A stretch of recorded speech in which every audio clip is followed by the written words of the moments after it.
Selamat pagi, hari ini kita akan masuk ke pertemuan ke-10 yaitu tentang perbandingan.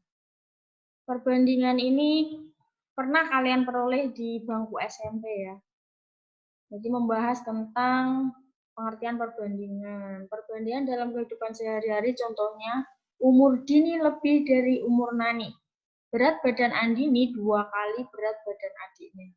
Luas kebun Pak Ahmad kurang dari luas kebun Pak Joko. Kata lebih dari 2 kali dan kurang dari menunjukkan suatu perbandingan. Jadi dapat disimpulkan bahwa perbandingan adalah membandingkan dua besaran atau lebih. Nah, perbandingan dapat dilakukan dengan dua cara, berdasarkan selisih atau berdasarkan pembagian. Nah, di sini ada contoh, umur Tio 15 tahun dan umur adiknya Rio 5 tahun. Kedua umur Tio dan Rio akan dibandingkan dengan dua cara di atas, berdasarkan selisih. Kita cari dulu nih selisihnya, 15 dikurangi 5 itu 10. Jadi umur Tio lebih tua 10 tahun dari umur Rio. Umur Rio lebih muda 10 tahun dari umur Tio. Kalau berdasarkan pembagian, kita bisa lihat 15 banding 5 itu sama dengan 3. Berarti umur Tio 3 kali umur Rio. Seperti itu. Membandingkan dua besaran yang sejenis. Jadi ada dua ya nanti perbandingan itu, perbandingan sejenis, berbanding nilai, berbalik nilai sama perbandingan senilai. Nah, contohnya di sini nih, seperti ini.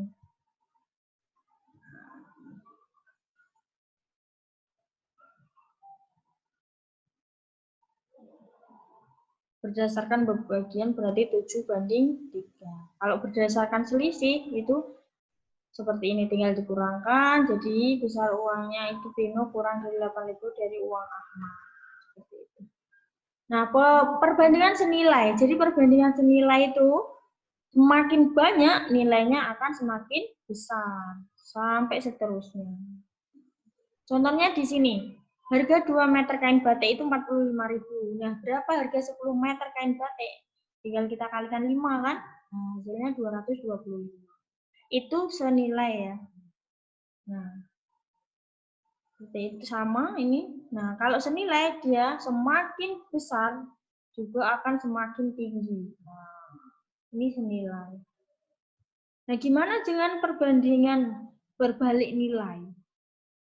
Nah, contohnya di sini berdasarkan hasil kali contoh suatu dinding dapat dibangun oleh 12 orang pekerja dalam waktu 10 jam. Tentukan waktu yang diperlukan untuk membangun dinding itu jika dikerjakan oleh 5 orang pekerja. Nah, kita melihat di sini dia harus dibalik nih, nggak bisa karena semakin banyak orang yang mengerjakan itu pekerjaan akan cepat selesai.